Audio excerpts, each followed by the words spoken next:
Many of you may be aware or are aware of the story of George Floyd and all that is taking place in the US right now, a resurgence of the Black Lives Matter movement.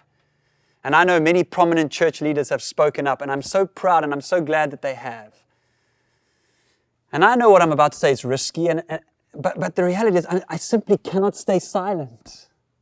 I mean, isn't it interesting that the hashtag going around now around George Floyd is the hashtag I can't breathe?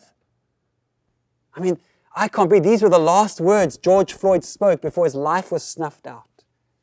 And you might say, oh, Tom, why are you being political now? Or what about the media or the riots? Or what about, you could name any other social injustice or tragedy. Or, hey, this is an American thing. No, it's not. Police brutality, racial prejudice are very real problems for us too. And anyway, injustice anywhere is injustice everywhere. And honestly, I don't care what George Floyd did or didn't do. No human being on the planet deserves to be treated that way.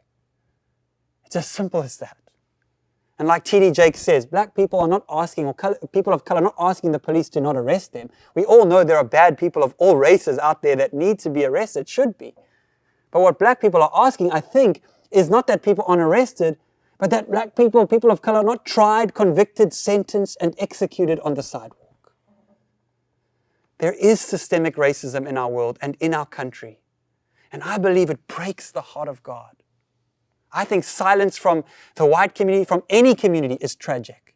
And the lack of empathy is it's astounding. It's ungodly.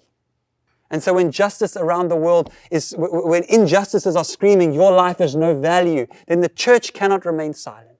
Apathy makes excuses, but love finds a way. And this is what it means, I believe, to be a breath of fresh air in our world.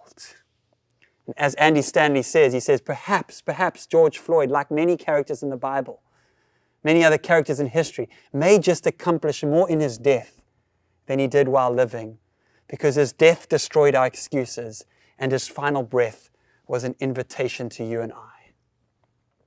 I know it's complicated. I know it's complex. I'm happy to discuss this further, really. But what I do know is that I can't breathe should never be a hashtag, because God is the breath of life, and God wants to breathe His life into every single human being on this planet, made in His image.